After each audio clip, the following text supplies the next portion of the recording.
Some people get called Nazis and fascists, others get called socialists and communists, loony lefties, all sorts of things. This type of banter, as you say, it's better than throwing actual rocks, but we should at least get our facts right. When we fail to use the war of words effectively, what does happen is actual harm happens, real violence, and we saw it this week. Yeah. When words are categorized and labeled as violence, it justifies a violent response. And that's why we have to be really intentional about the words that we do use, because they are inflammatory. They do have real meaning. I've never been a person who says that words can't hurt. Of course, words can hurt.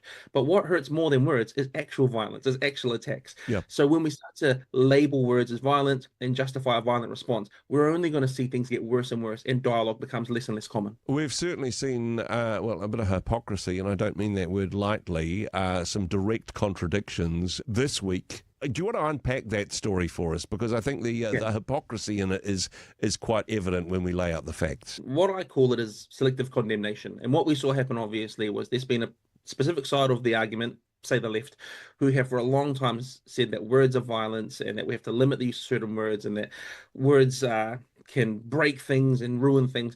And then they're also the same side that is justifying the assassination of semi-political figures in the US and justifying the attack on our foreign minister's home here in New Zealand. Yeah.